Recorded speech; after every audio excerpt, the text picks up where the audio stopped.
extremes que els estan aplicant són indefensables des del punt de vista de qualsevol demòcrata, sigui independentista o no. Es pot perseguir una democràcia o un polític que ha obeït el mandat de les urnes o el mandat del poble?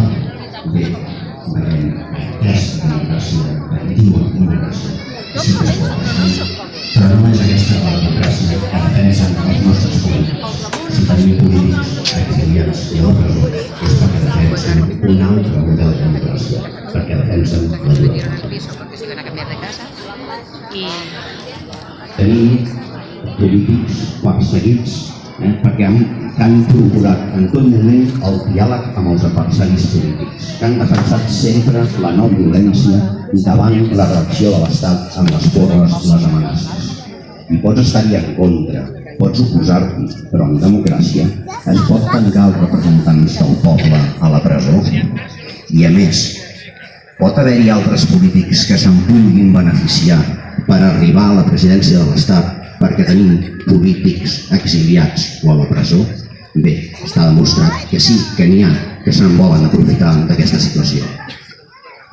Però el més greu és que tots aquests polítics han reiterat una i una altra vegada, escrivint des de la presó i des de l'exili, un missatge de pau i de concòrdia, i fins i tot quan els hi han impedit participar en les eleccions al Parlament. Quina vergonya la política espanyola. Tenim 4 homes de pau a la presó. Segueixen a Extremera 2 membres del govern, el vicepresident Oriol Junqueras i el conseller Joaquim Forn, acusats de complir el mandat de les urnes. Segueixen, a sota del Real, els presidents de l'Assemblea Nacional Catalana i d'Òmnium Cultural, Jordi Sánchez i Jordi Cuixart, acusats falsament de la violència explosiva.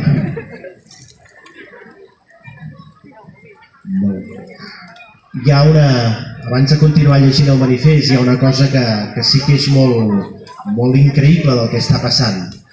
Nosaltres, quan vam comparèixer davant del jutge, primer de la jutgessa i després del jutge, de l'Audiència Nacional i del Tribunal Suprem, no ens judicaven sobre uns eventuals fets o sobre uns eventuals delictes, sinó sobre les nostres conviccions, sobre els nostres ideals.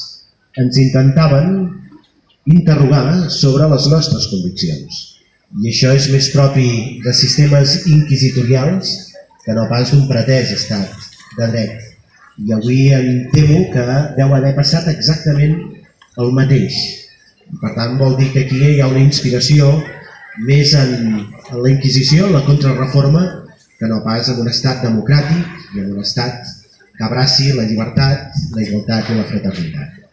Recordem, doncs, que els judicis continuen oberts contra tot el govern i contra tota la mesa del Parlament, en una pantomina judicial que Bèlgica ha deixat en evidència.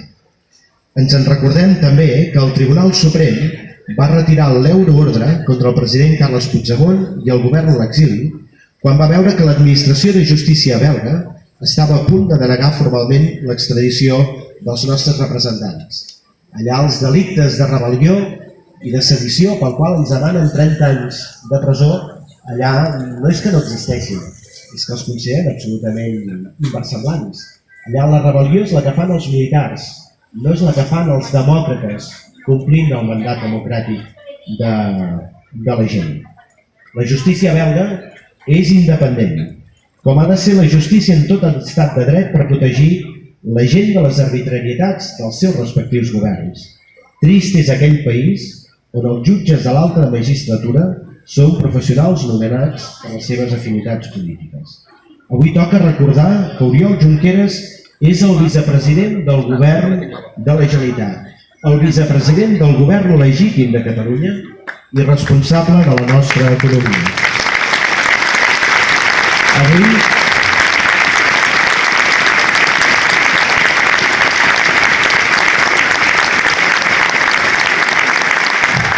Avui toca reivindicar la seva feina.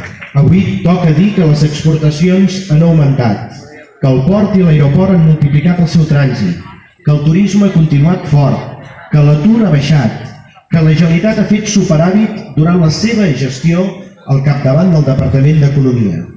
Van intentar espantar la gent, obligant a empreses a canviar la seva seu social i encara voldrien espantar-la ara.